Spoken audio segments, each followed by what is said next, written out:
السلام عليكم حبايبي، شلونكم؟ اخباركم؟ ان شاء الله الكل صحة وسلامة يا ربي، والكل زينين يا علاقي بحق محمد وعلى محمد.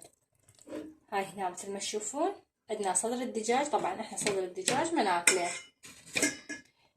اطلعه من الدجاج واحتفظ به واجمعه وبعدين اشوف يعني ايش اسوي. فهالمرة سلكته. هاي خليته هسه على النار، ضفت له كركم وملح وفلفل حار. راح اسلقه كله زين وشوف راح نسويه وياكم. ان شاء الله يعجبكم كل اللي اقدمه. هنا حبايبي حابه اسوي وياكم الهمبرجر، وهذا عندنا لحم مثروم وبصل بارشته بهالشكل هذا ناعم، وعندنا البهارات مالته اللي هي زنجبيل، كمون، دارسين، فلفل حار، هيل، ملح، ثوم. راح اضيف الهياه اللي موجود عندي. وعندنا هنا القالب مالتنا، هذا القالب موجود اسعاره مناسبة. وعندنا الخبز المطحون. هسه راح نبدو وياكم خطوة بخطوة، ان شاء الله يعجبكم وكل شيء بالبيت يكون نظيف واحسن. هنا راح نضيف البهارات، نقول بسم الله. طبعا كبابة ما عندي، ما متواجد، همين راد شوية نخلي كبابة يسوي طعمها كلش طيب. هنا عندنا هذا الثوم ما شاء الله، اللهم صل على محمد وآل محمد. سنين ثوم طفت له، اللهم صل على محمد وآل محمد. الثوم يسوي طعمه كلش طيب.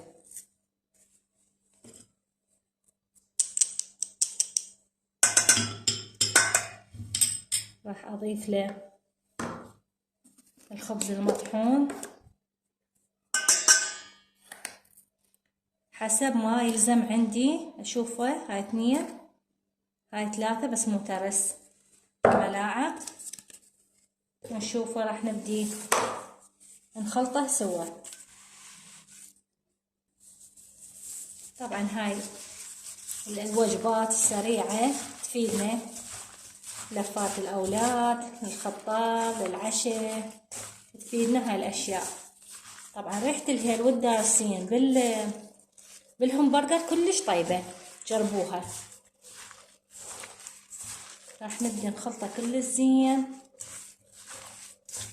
لحد ما تلزم عندنا العجينة مالته.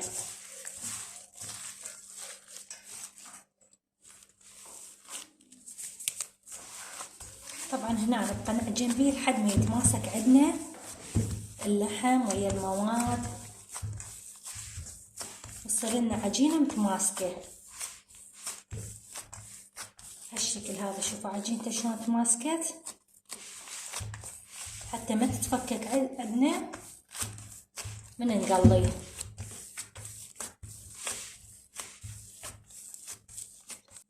هاي هنا انا حضرت كيس غذائي، خليته على الصينية حتى ابدي اشكل قوالب الهمبرجر. وحضرت هنا القالب مالنا طبعا نظيف، وحضرت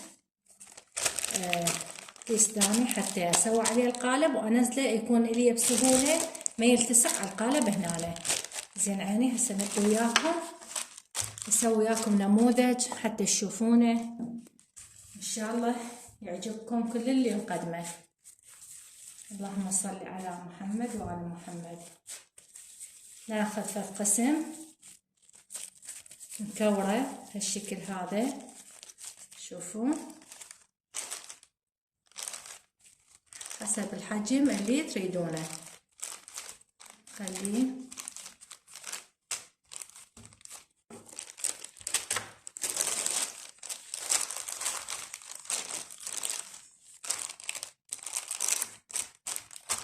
بهالشكل هذا ونبدي نضغط عليه.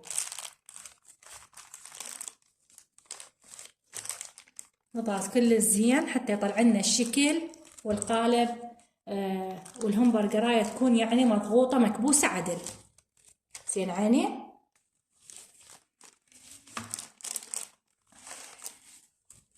هسه رفعنا، شوفوا شكلها وبكل سهولة رفعت عندنا.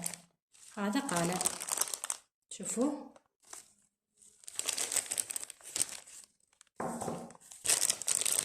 راعوا بهالشكل هذا ترفع عندنا. هاي شوفوا هالشكلها شلون حلو. راعوا. راح اخليها هنا وابدي اكمل الباقي. هاي هنا مثل ما تشوفون، هاي قدامكم شوفوا شلون قالب شلون صاروا كلش حلو. واهم شي طبعا النظافة. طبعا نعرف مصدر اللحم منين اجى، والبهارات، والقالب نظيف، والايد معقمة ونظيفة، ايد الام، ونفس الام يكون طيب على الاكل. زين عيني. واثقين الهمبرجر احنا اللي ناكله منين جاي. شوفوا كل شي عندنا نظيف، كله مرتب، وبهاراته طبعا ريحتها تخبل، خاصة يعني دارسين والهيل يسوي لها طعم كلش طيب، وياها فلفل حار لازم، والملح، ثوم، كله يسوي له نكهة طيبة. هاي هنا مثل ما تشوفون قدامكم ما شاء الله. شوفوا شكلها شلون حلو. شوفوا شلون قوالب. هسه نسوي وجبة ثانية، نكمل الوجبة ونشوف ايش قد راح يصير عندنا كمية. بركة طبعا، بركة يصير حبايبي. هاي هنا خلصنا الكمية ما شاء الله تبارك الرحمن. مثل ما تشوفون الكمية بالبيت طبعا تكون احسن. طلع لنا كمية كبيرة، نص كيلو يدب لنا خير من الله. هنا راح اسوي الحشوة. الدجاج اللي سلقته هنا راس بصل واحد ثرمته هالشكل هذا، ضفت قليل من الزيت حتى احمسه، لان انا صدر الدجاج سالقته ومبهرته. هسه راح ابدي احمسه يذبل شكله ولونه يتغير ويذبل عندنا. ابدي اضيف له ثرمت له باقة كرفس، اضيف الهيا، واضيف الدجاج المسلوق بس مجرد يتغير لونه وينحمس وياهم، ونبدي نلفه ونحضره وياكم. تغير لونه، شوفوا شلون صار عندنا لونه على شقار. راح ابدي اضيف الدجاج. انا سالقته قلت لكم ومبهرته، يعني بهارات مخليت له وترمته بهالشكل هذا. اللهم صل على محمد وعلى محمد. راح احمسه ويا البصل، سوينا نكهه كلش طيبه. كل زين. وعندي كرفس مفروم راح اضيفه له. وهاي هنا حشوتنا مثل ما تشوفون تبارك الرحمن. هذا شكلها طبعا وريحتها كلش طيبه، طعمها كلش طيب. راح نبدي نحشيها شو اسمه بالدجاج. هاي هنا راح احشي بيها السمبوسه، طعمها كلش طيب ويحبوها الاولاد. بالشكل هذا ما شاء الله تبارك الرحمن.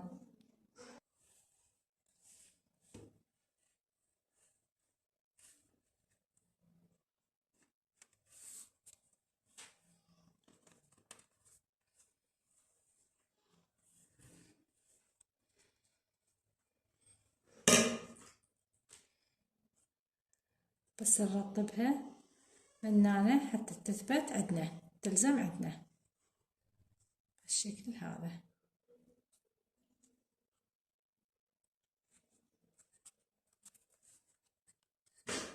هذا شكلها.